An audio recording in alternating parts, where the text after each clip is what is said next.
देखिए कुछ क्वेश्चन है बच्चों, एक नंबर का क्वेश्चन है, ये परीक्षा में आ सकता है, यहाँ से इसको समझा जाए। देखिए कहा है कि उत्तल दर्पण के लिए एफ व आर लेते हैं, मतलब क्या लेते हैं, धनात्मक लेते हैं कि ऋणात्मक लेते हैं। ठीक, देखिए पर समझ लीजिए इसको।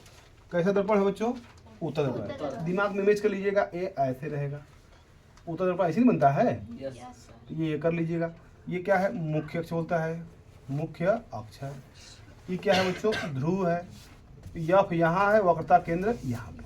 तो यफ ध्रुव और फोकस के बीच की दूरी क्या कहलाती है, फोकस दूरी कहलाती है।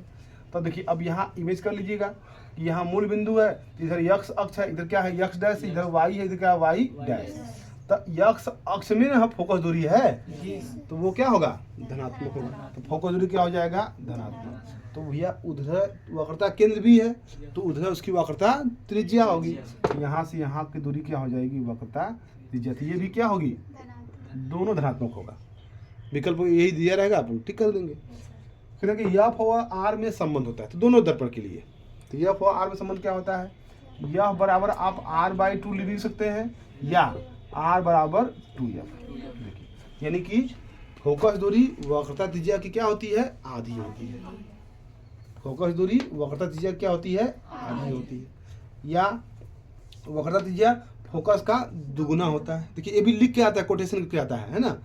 फोकस दूरी वक्रता त्रिज्या की आधी होती है, ये भी लिख देगा, चाहे इस तरह का लिख देगा। गणितीय, ये गणितीय फॉर्म है, तो गलत है ना।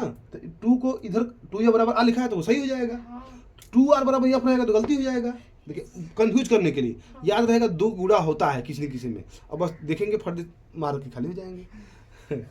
तो r बराबर क्या रहेगा, 2f रहेगा, है ना। ठीक, अगला कंडीशन क्या, अवतल दर्पण की फोकस दूरी 30 सेंटीमीटर है, तो उसकी वक्रता त्रिज्या लिख दीजिए, इसी पे आ जाएगा, सवाल लग जाएगा। तो फोकस दूरी 30 सेंटीमीटर है, वक्रता त्रिज्या पूछ रहा है, तो सीधी सीधी इसी में रख दीजिए ना बच्चों, इसी वाले फॉर्मूले में हो जाएगा r बराबर 2 गुणे 30। तो 30 गुना के 60 सेंटीमीटर। क्या आ गया आंसर, एक नंबर क्वेश्चन है। यहाँ देखिए ये फॉर्मूला याद रहेगा तो इस सवाल लगा लेंगे आप। चलिए हो गया। ये वाला पूछ रहा है बच्चों, तो अवतल दर्पण की फोकस दूरी कितनी है, 10 सेंटीमीटर। अवतल दर्पण लिखा है तो माइनस लिखिएगा बच्चों, अवतल दर्पण है क्या लिखेंगे, माइनस लिखेंगे। फिर कह रहा है कि वस्तु 10 सेंटीमीटर पर है, तो वस्तु किस लिखा हुआ है, यू का मान लिखा हुआ है, -10 सेंटीमीटर। अवतल दर्पण है ना। देखिए जैसा फिगर बनाते हैं, इधर कहीं ये ऐसे रहेगा, ये ऐसे। देखिए इधर सब दूरी का हम माप रहे हैं हम लोग, इधर एफ है, इधर क्या है, वस्तु रखा गया है, तो इधर की दूरियां सब क्या होती हैं, निगेटिव होती हैं। ठीक, इधर होता है तो प्लस। ठीक, तो पूछ क्या रहा है, प्रतिबिंब की स्थिति, मतलब कि भी का मान पूछ रहा है। तो फार्मूला अभी बताया गया है, तो 1/f बराबर 1/v plus 1/u, minus lens में होता है, ध्यान दीजिए। तो इसका मान रखेंगे 1/-10, है ना। यहाँ हो जाएगा 1/v प्लस 1/-10। यहाँ से v का मान निकालना है बच्चों, तो 1/v, ये चीज उठ करके इधर आएगा, इधर माइनस, इधर क्या आएगा, हो जाएगा प्लस 1/10। ये हो गया, ये पहले से था हमारे पास क्या, -1/10। देखिए माइनस है तो माइनस यहाँ लिख सकते हैं हम लोग हैं, तो ये क्या हो जाएगा, या इसको यहाँ भी लिख सकते हैं। तो ई ऑलरेडी इधर था, ई इधर आया तो क्या हो गया, प्लस। तो अब ये इधर अपनी तरफ है, तो माइनस रहेगा 1/10। इसी को हल करेंगे 1/v, इसका एलसीएम लेंगे 10। तो देखिए, तो 10 से कम 10 कट जाएगा तो 1 यहाँ लिखेंगे, फिर 10 से कम 10 1 लिखेंगे बच्चों। यहाँ मिलेगा 1 में से 1 कितना बचेगा, 0/10। हमको चाहिए भी का मान चाहिए, ध्यान दीजिए। तो अब इसको पलटेंगे, तो भी ऊपर चला जाएगा, नहीं दिख रहा है इसमें, कुछ दिख ही नहीं रहा है वहाँ पे, वहाँ नहीं दिख रहा था, तो इधर लिख देते हैं, इधर लिख सकते हैं ना। उधर तो ऊपर वाला हो गया ना बच्चों, तो ऊपर वाला मिटा दिया जाए, ऊपर वाला हो गया। तो आप इसका स्क्रीनशॉट ले लीजिएगा, चाहे वीडियो को रोक करके देख लीजिएगा। देखिए तो ये रहा, ये फार्मूला है 1/f बराबर 1/v प्लस 1/u। तो 1/-10, 1/v प्लस 1/-10, इसी को हल करना है बच्चों। तो भी इसका मान निकालना है, इसको उठा के इधर ले आइए, सीधे सीधे उठा के ले आइए, इधर आएगा तो क्या हो जाएगा 1/10। ये तो अपने स्थान पर ही है, 1/10 बराबर 1/v, इसी को हल करना है।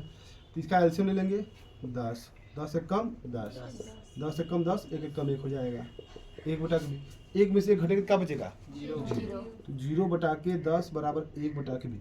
झटके में भी बराबर 0 मत ले दीजिएगा, इसको पलटिए पहले। जब पलटेंगे यहाँ हो जाएगा 10 बटा के 0, यहाँ क्या हो जाएगा भी बटा के 1। यहाँ 1 लिखिए चाहे मत लिखिए, कोई फर्क नहीं पड़ने वाला है, मगर 10 में 0 का भाग करेंगे तो क्या आएगा? अनंत। यही इसका आंसर आएगा। तो उसका प्रतिबिंब कहाँ बनेगा?